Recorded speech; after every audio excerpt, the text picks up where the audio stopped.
Sin diperlihatkan Guyo yang sedang menjalani hukuman ketua aula jiwa. Ketua hundian berkata, hanya dalam waktu singkat 2 tahun, tiba-tiba pavilion bintang jatuh muncul seorang Dasheng. Dia menyalahkan Guyo untuk masalah ini. Kemudian di sana muncul seseorang yang berkata kepada ketua aula jiwa bahwa tak perlu marah karena seorang pion yang terbuang. Dia menjelaskan bahwa Xiaoyan pasti mendapatkan hati Bo Diam membuatnya bisa langsung menjadi seorang Dasheng. Namun fondasinya tidak stabil dan aula jiwa bisa membuatnya berhenti berkembang sampai di sini.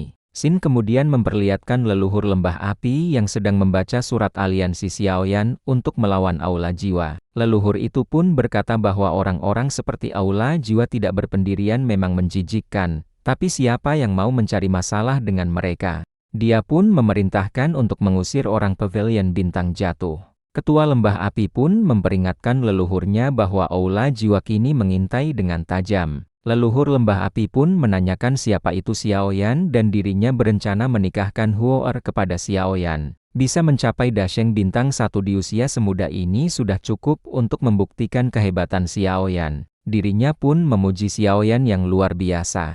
Ketua lembah api pun berkata jika leluhur bersetuju beraliansi dengan pavilion bintang jatuh, mereka akan mengobati penyakit lama yang dialami oleh leluhur. Leluhur itu pun berkata, jika tidak setuju bagaimana? Xiaoyan pun muncul dan berkatanya bahwa dirinya akan membantu mengatasi masalah di tubuh leluhur walaupun tidak setuju. Ketua lembah api pun memperkenalkan Xiaoyan kepada leluhur itu. Xiaoyan segera memberikan hormat kepada leluhur lembah api. Leluhur yang melihat penampilan Xiaoyan pun menyetujui untuk beraliansi dengan pavilion bintang jatuh. Dirinya pun berkata sudah bertahun-tahun tidak muncul, tidak tahu apakah di dunia ini masih ada yang ingat nama Huoyun atau tidak. Mereka pun akan bertemu kembali di pavilion bintang jatuh. Sin kemudian memperlihatkan murid sekte bunga yang terluka karena diserang oleh aula jiwa. Yun memerintahkan mereka untuk segera memperbaiki formasi pelindung sekte, karena aula jiwa bisa kembali menyerang kapan aja. Nalanyenran pun menanyakan kabar dari gurunya itu. Yun pun berkata bahwa dirinya baik-baik saja, dan menyuruhnya untuk pergi melihat saudara-saudari yang lain. Yun juga menyuruh murid-murid lainnya untuk segera pulihkan luka mereka. Yao Lao pun tiba di sekte bunga. Yun dan Nalanyenran pun segera memberi hormat kepada Yao Lao. Yao Lao pun menanyakan apa yang telah terjadi. Formasi pelindung sekte bunga sampai tidak berfungsi. Yun pun menjelaskan bahwa sekte bunga diserang diam-diam oleh aula jiwa. Untungnya tetua petinggi keluar dari pengasingan tepat waktu dan berhasil mengusir aula jiwa. Tetapi sekte bunga tetap mengalami sedikit kerugian dan bukanlah masalah besar. Yao Lao kemudian memberikan pil untuk menyembuhkan mereka. Yun pun mengucapkan terima kasih. Tiba-tiba petinggi sekte bunga muncul dan mengatakan untuk apa berterima kasih. Kalau bukan karena pavilion bintang jatuh yang mengusulkan aliansi, bagaimana bisa aula jiwa menyerang sekte bunga? Yao Lao pun mengenali suara itu yaitu Pericing. Yun dan Nalanyenran segera memberi hormat kepada petinggi sekte bunga. Pericing tidak menyangka bahwa Yao Lao ternyata bisa selamat dari kematian. Pericing pun menyuruh Yun dan Nalanyenran untuk cepat bereskan masalah dan usir tamu yaitu Yao Chen. Yun pun pamit kepada Master Yao Lao karena harus membereskan masalah. Yao Lao pun berkata sudah bertahun-tahun sifatmu masih berubah Pericing. Pericing pun mengatakan bahwa pavilion bintang jatuh beraliansi dengan siapa aja dirinya tidak peduli. Tapi kalau melibatkan sekte bunga, jangan salahkan dirinya tidak bersikap baik kepadamu Yao Chen. Yao Lao pun meminta maaf karena telah melibatkan sekte bunga karena pavilion bintang jatuh. Tapi ini juga bukan niat dari kami. Pericing pun menyuruh Yao Chen untuk kembali ke tempatnya. Dirinya tidak ingin menempatkan sekte bunga dalam bahaya kehancuran. Yao Chen kemudian berkata bahwa kali ini, aula jiwa tidak berhasil, mereka pasti akan datang lagi. Klan Ling menghilang secara misterius. Aula jiwa pasti punya rencana yang lebih besar. Pericing memperingatkan kekuatan di balik aula jiwa. Kalau dirinya setuju bekerja sama dengan Yao Lao, bagaimana kalau sekte bunga mengalami masalah? Dirinya tidak bisa bertanggung jawab. Yao Chen pun berkata bahwa aula jiwa kejam dan licik, bertindak dengan cara yang tidak biasa. Kalau sekte bunga bisa bergabung dengan aliansi, aliansi akan berusaha sekuat tenaga untuk melindungi setiap anggota. Pericing kemudian membalas perkataan dari Yao Chen bahwa dirinya akan datang dalam waktu 3 hari, Jika dirinya datang berarti sekte bunga setuju beraliansi. Dan jika tidak maka anggap saja hal ini tidak pernah terjadi.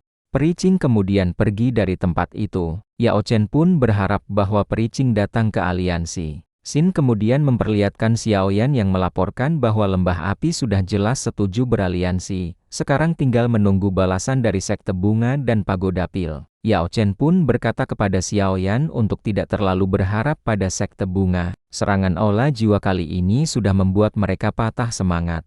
Xiaoyan pun menanyakan tentang pagoda pil. Yao Chen pun menjelaskan pagoda pil memang sangat membenci aula jiwa. Tapi mereka selalu menjaga netralitas dan tidak mudah ditangani. Feng Lao pun bertanya bagaimana kalau kita kirim surat lagi untuk menguji pagoda pil. Yao Chen pun tidak menyetujuinya. Untuk meyakinkan pagoda pil, dirinya dan Xiaoyan harus pergi sendiri. Feng Lao pun berkata bahwa di paviliun bintang jatuh ada yang jaga. Urusan beberapa waktu ini juga sudah selesai, seharusnya tidak akan ada masalah. Dirinya pun bertanya kepada Yao Chen kapan kalian berencana pergi. Yao Chen dan Xiaoyan pun akan berangkat hari ini juga. Xin kemudian memperlihatkan Xiaoyan dan Yao Lao yang telah sampai di pagoda pil. Yao Chen pun berkata bahwa pagoda pil memang masih penuh semangat seperti biasa. Tapi kalau memikirkan para tetua di pagoda pil kecil sungguh sulit dijelaskan. Xiaoyan pun menanyakan tentang pagoda pil kecil. Yao Lao kemudian menjelaskan bahwa orang biasa hanya tahu pagoda pil. Tapi tidak tahu bahwa orang-orang di pagoda kecil adalah inti pagoda pil. Pagoda pil berbeda dengan sekte bunga dan lembah api aliansi atau tidak tergantung pada suara para tetua. Sejak pagoda pil didirikan tidak pernah ikut campur urusan kekuatan manapun.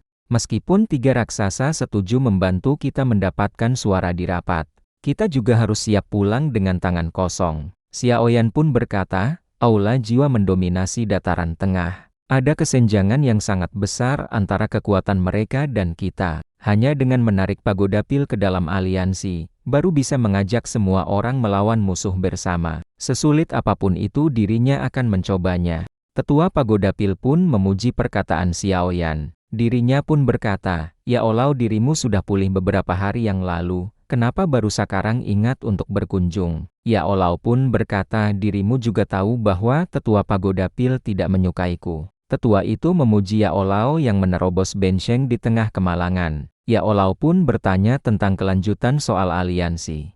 Tetua pagoda pil berkata, setelah menerima surat, dirinya sudah mengusulkan soal aliansi ke Dewan Tetua. Sayangnya para tetua yang keras kepala itu sulit diyakinkan. Setelah bicara panjang lebar baru dapat tempat suara. Yao Lao pun berkata bahwa itu tidak cukup.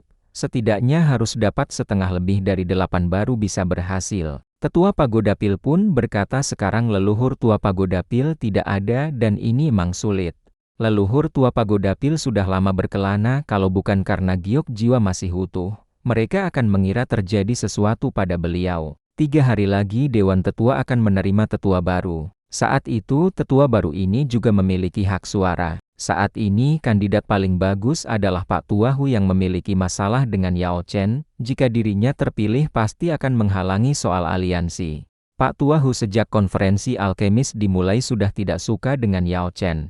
Karena saat konferensi alkemis, Yao Chen menggunakan teknik peningkatan roh dan mengalahkannya. Sejak saat itu dirinya selalu mempertanyakan bahwa cara Yao Chen tidak sah, dan dendam kepada Yao Chen. Xiaoyan pun bertanya apakah gurunya bisa ikut pemilihan. Tetua itu pun menjelaskan bahwa Yao Chen dulu secara aktif keluar dari pagoda pil kecil dan tidak bisa masuk lagi ke Dewan Tetua. Tiba-tiba muncul tetua satunya lagi yang berkata bahwa Yao Chen tidak bisa memenuhi syarat, tapi Xiaoyan bisa. Tetua Suanyi pun berkata bahwa Xiaoyan adalah juara konferensi alkemis dan memenuhi syarat untuk ikut pemilihan. Tetua pagoda pil pun memberitahu mereka bahwa Pak Tuahu sekarang bisa memanggil petir pil 9 warna dan bertanya kepada Xiaoyan apakah dirinya yakin bisa. Xiaoyan pun akan mencobanya. Tetua pun memperingatkan Xiaoyan untuk menilai ulang tingkat lencana alkemis agar tidak diragukan orang. Mereka pun pamit untuk mempersiapkan diri. Xiaoyan dan Yao Lao pun sampai di dalam pagoda pil dan bertemu dengan Pak Tuahu yang sedang mengajari murid di sana. Seorang murid pun menanyakan tentang pil dirinya kepada Pak Tuahu.